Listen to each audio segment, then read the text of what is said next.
வீசுது. உங்கள் சத்யாவில் குளு குளு ஏசி ஆஃபர். நம்ம நல்லா தான் உழைக்கிறோம், ம். எல்லாத்தையும் பார்த்து பார்த்து தான் செஞ்சுக்கிட்டு இருக்கோம். ஆனா ஒன்றும் பெரிய அளவில் கிடைக்க மாட்டேங்கிற ஆதங்கம் எடப்பாடி பழனிசாமி கிட்ட இருக்கு. அதுங்க கூட இருக்கவங்களுக்கும் தான் இருக்கு. 10 வருஷமா அம்மா மறைவுக்கு பிறகு இவரு கூட தான் இருக்கோம். ம். ஆனா நமக்கு ஒரு பலனும் கிடைக்கலையே அப்படின்னு நினைக்கிறாங்க. அதனாலதான் வெளியே நல்ல ஆஃபர் வந்தோன்னு போயிடுறாங்க போல. அதான் அது நல்ல நல்ல ஆஃபர்ல வாங்க, எங்க கிட்ட வாங்க, எங்க கிட்டயும் நல்ல ஆஃபர் இருக்கு, அதோட கூடுதலாவே தரோம் அப்படின்னு என்ன பண்ணுவாங்க எம்எல்ஏக்களே? சோஃபா கூட இருக்கு, இங்க வந்து உட்காருங்கன்றாங்க, போய் உட்காருறாங்க போல. கிளம்பிட்டாங்க. ம். இன்னைக்கு எடப்பாடி பழனிசாமி முன்னாள் அமைச்சர் நிறைய பேர் போயிட்டு இருக்காங்கல்ல, அதனால கட்சிக்காரங்களை கூப்பிட்டு ஆலோசனை பண்ணிக்கிட்டு இருக்காராம். வரப்போற 9ஆம் தேதி வரைக்கும் ஆலோசனை நடத்த போறதா சொல்றாங்க. ஒவ்வொரு மாவட்டமா கூப்பிட்டு அனுப்புறாராம். ம்ஹும். திருச்சி, புதுக்கோட்டை, நெல்லை அப்படின்ட்டு வாங்க, என்ன பிரச்சனை, நீங்க தான் சார் பிரச்சனை அப்படின்னு அவரே ஓனரை பார்த்தே சொல்லிட்டாங்க. ஓனரை பார்த்து எப்படி சொல்ல முடியும்? அவர் தானே எப்படி நம்ம பேக்கரி டெவலப் பண்ணலாம், இதெல்லாம் சொல்லுங்கன்னு வந்து கேக்குறாராம் எடப்பாடி. கேட்கிறாரு, அதை வச்சு செய்யணும்ல, ஏதாவது செய்ய மாட்டேங்கிறாரு. அதான் என்ன பண்றதுன்னு தெரியாம முழிச்சுக்கிட்டு இருக்காரு எடப்பாடி பழனிசாமி. பாப்போம் அடுத்து என்னென்ன பண்ண போறாங்க. ஏன்னா இப்ப வந்து அவர் பண்ண வேலைக்கு ம். எதிர்கட்சியா கூட கிடையாது, ம். அப்படிதான் உட்காந்துக்கிட்டு இருக்காப்புல. ஆமா. பட் இன்னொரு பக்கம் தாவேக்கா அவங்க ஆட்களை வந்து தூக்கிக்கிட்டே இருக்கிறாங்க. அவர் என்ன, எடப்பாடி என்ன சொல்றாருன்னா, இப்பதான் தொண்டர்கள் மகிழ்ச்சியா இருக்காங்கன்னு அவரே ஏமாத்திக்கிறாருன்னு நினைக்கிறேன். ஏன்னா கட்சி வந்து கட்டுக்கோப்பா இருந்த ஒரு கட்சினா அது அதிமுக தான். பட் இப்ப உடஞ்சு நொறுங்கிக்கிட்டு இருக்கு அவர் கண்ணு முன்னாடி. சரி, ஆலோசனை கூட்டத்துக்கு அப்புறமாவது ஏதாவது ஒரு நல்ல முடிவோட வராராங்கிறதெல்லாம் வெயிட் பண்ணி தான் பார்க்கணும். அதெல்லாம் அவருக்கு தெரியும். உடஞ்சாலும் பரவாயில்ல, என் பொசிஷன் முக்கியம் நினைச்சதுனால தானே எல்லாரும் போய்கிட்டு இருக்காங்க வெளியில. ஆமா, இப்படிதான் நடக்குது. இதுல வந்து வெளியே போன ஒருத்தரை திரும்ப கூப்பிடணும் அப்படின்னு பேசிக்கிட்டு இருக்காங்க. யாருன்னா டிடிவி தினகரனை வந்து உள்ள சேர்த்துக்குங்க ஏடிஎம்கேல, ஆகா ஓகோன்னு வரும் நம்ம கட்சி அப்படின்னு வந்து சொல்லியிருக்காங்களாம் சில பேரு. ஸோ அதெல்லாமும் யோசிக்கிறாராம். பட் சேர்த்துப்பாரா, அவருக்கு நீக்கிறது தான் பிடிக்கும், சேர்த்துக்கிறது அது பிடிக்காதுதான். விசிகா விருதுகள் வழங்கும் விழா வந்து நேற்று சென்னையில் நடந்தது. நிறைய அறிஞர்களுக்கெல்லாம் விருதெல்லாம் கொடுத்தாங்க. கொடுத்துட்டு அவர் பேசின சில விஷயங்கள் வந்து இப்போ விவாதிக்கப்பட்டுட்டு இருக்கு. யாருன்னா திருமாவளவன் பேசின விஷயங்கள். அவர் என்ன சொல்றாருன்னா, திமுக தோல்வி அடைஞ்சு தாவேக்கா ஆட்சிக்கு வந்ததுல எங்களுக்கு எந்த மகிழ்ச்சியும் இல்லை. ஏன்னா நாங்கள் திமுக கூட்டணியில தானே இருந்தோம், நாங்கள் தோத்துட்டோங்கிற ஒரு வருத்தம் இருந்தது அப்படின்னு சொல்றாரு. அதே மாதிரி திமுகவோட நான் வந்து அவங்க உறவை வந்து சிதைச்சிக்கல, அவங்களே வந்து அறிவிச்சிட்டாங்க விசிகாவோட எந்த உறவும் இல்லைங்கிற மாதிரி அப்படின்னு சொல்லியிருக்காரு. எதை வச்சு சொல்றாருன்னா, எங்க கட்சியில இருந்த ஒருத்தரை கூட்டிட்டு போய் திமுக தலைவர்கள்லாம் ஒரு விழா நடத்தினாங்க, அதுல இருந்தே உங்களோட எந்த உறவும் இல்லை, ஒட்டும் இல்லைங்கிற மாதிரி அவங்களே வந்து சொல்லிட்டாங்கன்னு சொல்லியிருக்காரு. இன்னொரு பக்கம் தாவேக்கா கூட்டணி அப்படின்னு ஒன்று அமைஞ்சதுன்னா அதில் நாங்கள் இடம்பெறுவோம் அப்படின்னும் சொல்லியிருக்காரு. பதவி ஆசையெல்லாம் நிறைய எனக்கு காட்டினாங்க, அப்பெல்லாம் நான் போகலை, மதச்சார்பற்ற முற்போக்கு கூட்டணியில் தான் இருந்தேன், எனக்கு விஜய் மேலே டவுட்டும் இருந்தது அவர் ஆர்எஸ்எஸோட பிள்ளையா அப்படின்னு. நான் அவர் அதிமுகவை நோக்கி போகலை, எங்களை நோக்கி வந்தார், அதனால எனக்கு நம்பிக்கை வந்திருக்குங்கிற மாதிரிலாம் பேசியிருக்காரு. ஓகே, ஆனா என்ன, விஜய்க்கு இவங்க மேல டவுட் இருக்கு.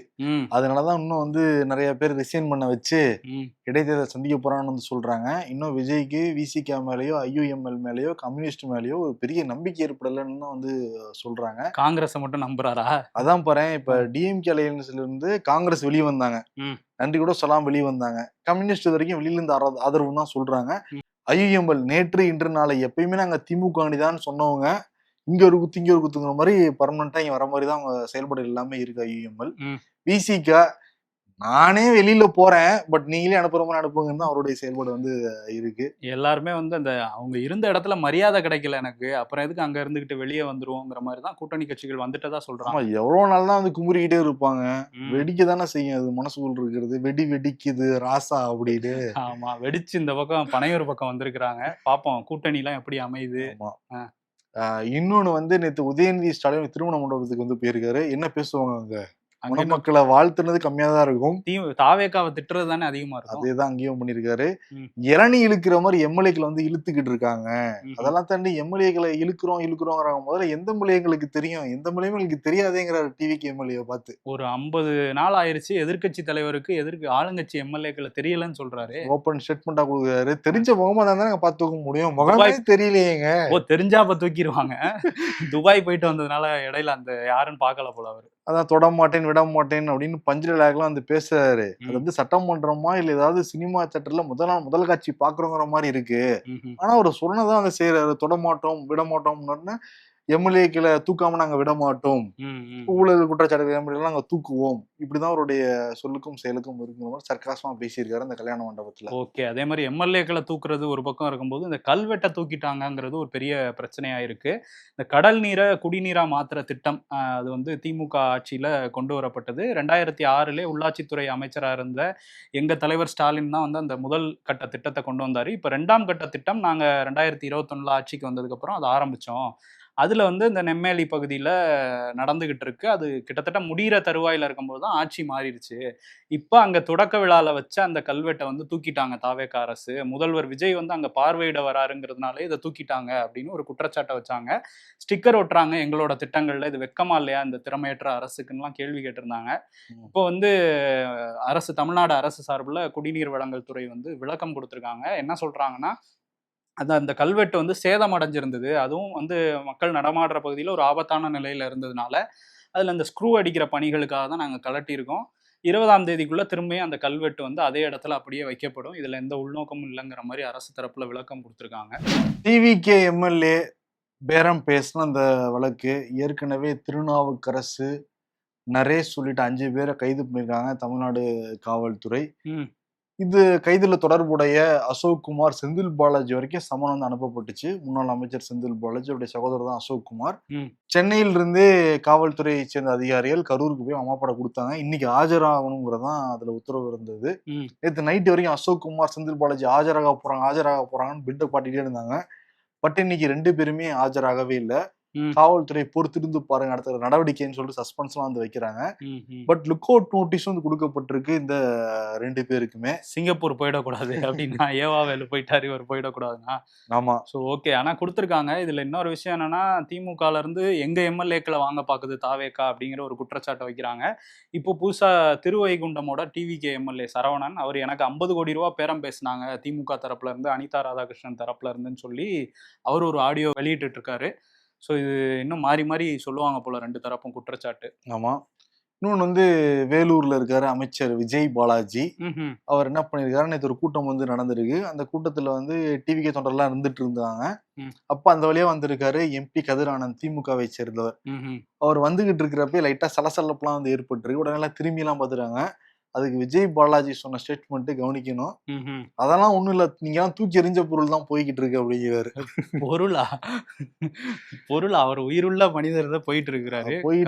தெரியல போல. ரொம்ப ஆவணமா யாரா இருந்தாலும் சக மனிதருக்கு மரியாதை கொடுக்கணுங்கிறது ஒரு முறையது. அது மேடையில நின்றுகிட்டு இருக்காரு அவரு. அவ்வளவு பேர் நின்று உட்கார்ந்துட்டு இருக்காங்க அங்க. நீங்க தூக்கி எறிஞ்ச பொருள் தான், பார்க்காதீங்க உட்காருன்னு சொல்றதெல்லாம் வந்து எந்த அளவுக்கு ஒரு அராஜக போக்கு, ஒரு ஆணவ போக்கு நமக்கு வந்து புரியல. ஆமா.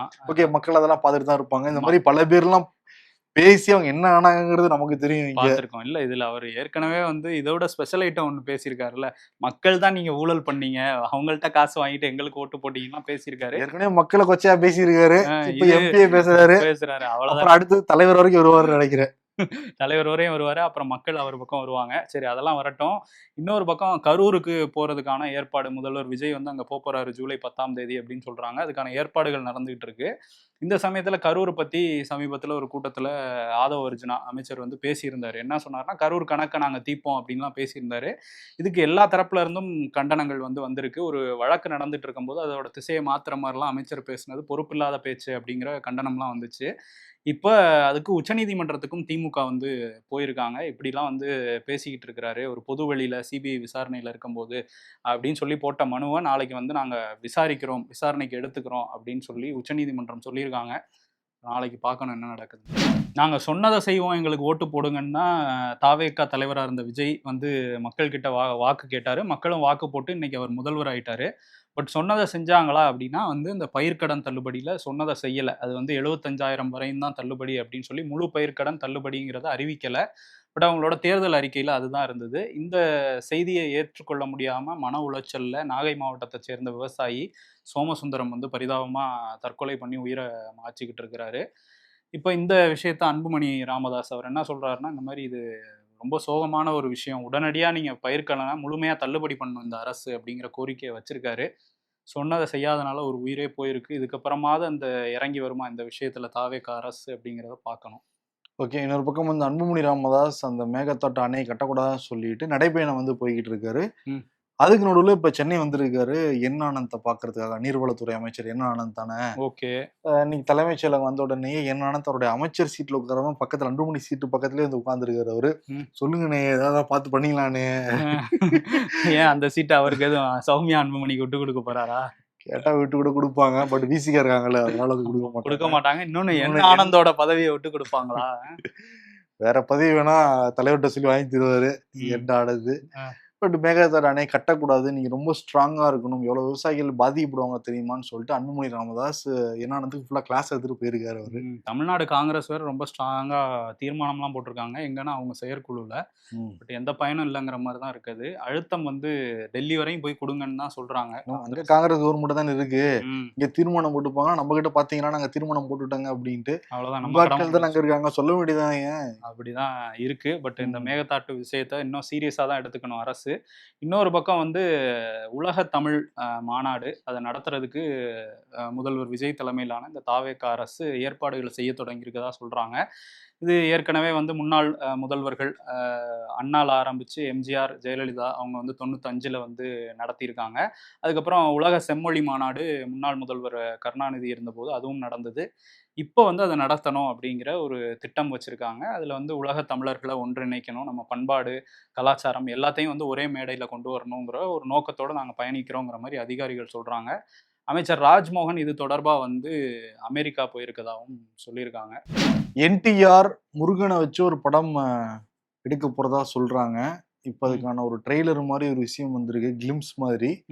அதுல முருகன் வந்து வடநாட்டுல பிறந்தவர், ஆனா வடநாட்டுல எல்லாரும் மறந்துட்டாங்க, சவுத்துல தெற்குல வந்து கொண்டாடப்படுற முருகன் சொல்லிட்டு ஒரு கருத்து அதுல இருக்கு. Born in north ஃபோர்ஜ்ட் in heartland அப்படின்லாம் வருது அந்த டெக்ஸ்ட்ல. இப்போ பெரிய சர்ச்சையா மாறி இருக்கு. முப்பாட்டன் முருகன் சொல்ற சீமான் அதை வந்து கையில் எடுத்திருக்காரு அவரு.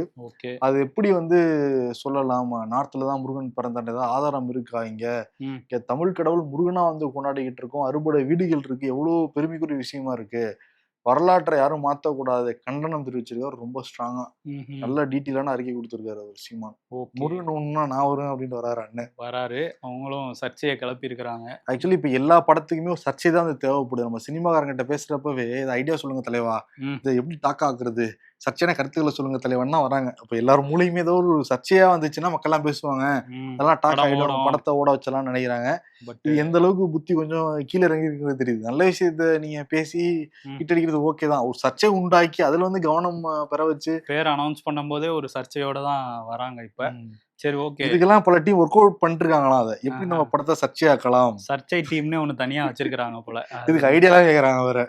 ஆமா, சரி, ஓகே. இன்னொரு பக்கம் வந்து அப்படியே நார்த்துக்கு போனோம்னா அதானியோட அந்த ஏரோஸ்பேஸ் நிறுவனம், டிஃபென்ஸ் அண்ட் ஏரோஸ்பேஸ், இந்த நிறுவனம் இப்போ என்ன பண்ணுறாங்கன்னா, நாங்கள் எல்லாத்தையும் தயாரிச்சிட்டோம், மிசைல்ஸையும் நாங்களே தயாரிக்கிறோம் அப்படிங்கிற மாதிரி இப்போ இறங்கியிருக்கிறாங்க. ஏவுகணைகள், போருக்கு தேவைப்படுற அந்த ஏவுகணைகள்லாம் வந்து நம்ம தயாரிக்கிறோம், இந்தியாவுக்கான தேவையை பூர்த்தி செய்கிறது சரிதானே அப்படின்லாம் அதானி நிறுவன அதிகாரிகள்லாம் பேசிகிட்டு இருக்கிறாங்க. இதை யார் இந்த திட்டத்தை தொடங்கி வச்சுருக்காங்கன்னா, மத்திய பிரதேசத்தோட முதல்வர் மோகன் யாதவும் மத்திய அமைச்சர் ஜோதிராதித்ய சிந்தியாவும் சேர்ந்து தொடங்கி வச்சுருக்காங்க. மத்திய பிரதேசில் இந்த ஷிவ்புரி அப்படிங்கிற அந்த நகரத்தில் இந்த 2500 கோடி ரூபா மதிப்பில் அதானி வந்து இந்த நிறுவனத்தை வந்து அமைச்சிருக்கிறாங்க, மிசைல்ஸ் தயாரிக்கிற அந்த ஃபேக்டரியை. இன்னொரு பக்கம் 40 ஆண்டுகளுக்கு பிறகு நியூசிலாந்துக்கு போறாரு பிரதமர் மோடி. நிறைய ஒப்பந்தங்கள்லாம் சைன் ஆகும்னா சொல்றாங்க. ஓகே, பார்க்கலாம். நம்மளெல்லாம் வெளிநாடு போவேனான்னு சொல்லிட்டு மனுஷன் வாரத்துக்கு வாரம் 2 வாரத்துக்கு ஒரு டைம் வெளிநாடு போய்கிட்டே இருக்காரு அவரு. இங்க அவங்க எதிர்கட்சிகள்லாம் பாக்குறதே அவருக்கு பிடிக்கல, அதான் அங்க போயிடுறாரு. முதல்ல எதிர்கட்சிகள் இருக்காங்களானே, அவங்களே வீட்டுல உட்காந்து மிச்சம் தான் சாப்பிட்டுட்டு இருக்காங்க. இந்தியா கூட்டணி இருக்குல்ல சும்மாவா, ஆனா அதுல யார் இருக்காங்கிறதான் தெரியல. மம்தா இல்ல, மம்தா தான் இப்ப வந்துட்டாங்க, மம்தா கிட்ட கட்சி இல்ல, அதனால இந்தியா கூட்டணி தான் அவங்களுக்கு இருக்கிற ஒரே அடைக்கலம். ஸ்டாலின் கிடையாது, கம்யூனிஸ்ட் கிடையாது, அதெல்லாம் வருவாங்க, கூடி வருவாங்க 2029ல. சரி, அதை பார்ப்போம். இன்னொரு பக்கம் என்னன்னா, கமேனி அவர் வந்து ஈரானோட உச்சபட்ச தலைவராக இருந்தார், அவர் அந்த போரில் வந்து கொல்லப்பட்டார். இத்தனை நாட்களாக அவரோட உடலை வந்து பாதுகாத்து இப்போ தான் வந்து இறுதிச் சடங்கு அறிவிச்சிருக்காங்க. ஜூலை 4ஆம் தேதியிலேருந்து 9ஆம் தேதி வரையும் நடக்கும் அப்படின்னு சொல்லியிருந்தாங்க. ஒவ்வொரு நாள் ஒவ்வொரு நகரத்தில் வந்து அதை எடுத்துகிட்டு போகிறதாகவும் சொல்கிறாங்க அந்த உடலை. நிறைய உலக தலைவர்கள் வந்து அஞ்சலி செலுத்திக்கிட்டு இருக்காங்க. இந்தியாவிலேருந்து வெளியுறவுத்துறை இணையமைச்சர் வந்து போகிறாரு, ஜம்மு காஷ்மீரோட முதல்வர் ஒமர் அப்துல்லா போகிறாரு, சல்மான் குர்ஷித் முன்னாள் அமைச்சர், இவங்கெல்லாம் வந்து போய் மரியாதை செலுத்துகிறாங்க. ஸோ அந்த அந்த விஷயத்த பத்தி ட்ரம்ப் என்ன சொல்றாருன்னா, நிறைய பேர் அங்க போய் அழுகுறாங்க. ஈரான் மக்கள்னு சொல்றாங்க. அவங்க வெடிக்கிறதெல்லாம் போலி கண்ணீரா தான் இருக்க முடியும். அவங்க வெறுத்தாங்க கமேனியை, எப்படி அழுகுறாங்கன்னு எனக்கு தெரியலங்கிற மாதிரி சொல்றாரு. இன்னொன்னு என்னன்னா, ஈரானோட எல்லா தலைவர்களும் ஒரே இடத்துல வராங்க. ஒரு ஷாட்ல அவங்க எல்லாரையும் என்னால காலி பண்ண முடியும். பட் பேச்சுவார்த்தைக்கு யாரும் இருக்க மாட்டாங்களே அப்படின்னு சொல்லிட்டு தான் நான் விட்டு வைக்கிறேங்கிற மாதிரி ஒரு ரொம்ப மோசமான ஒரு ஸ்டேட்மெண்ட்டை ஒரு மிரட்டல் தொனியில வந்து பேசியிருக்காரு.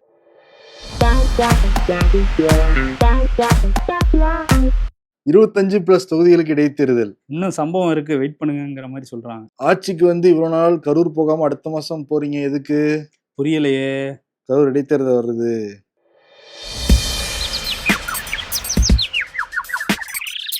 துஷ்டனை கண்டால் தூர விலகுன்னு சொல்லுவாங்க.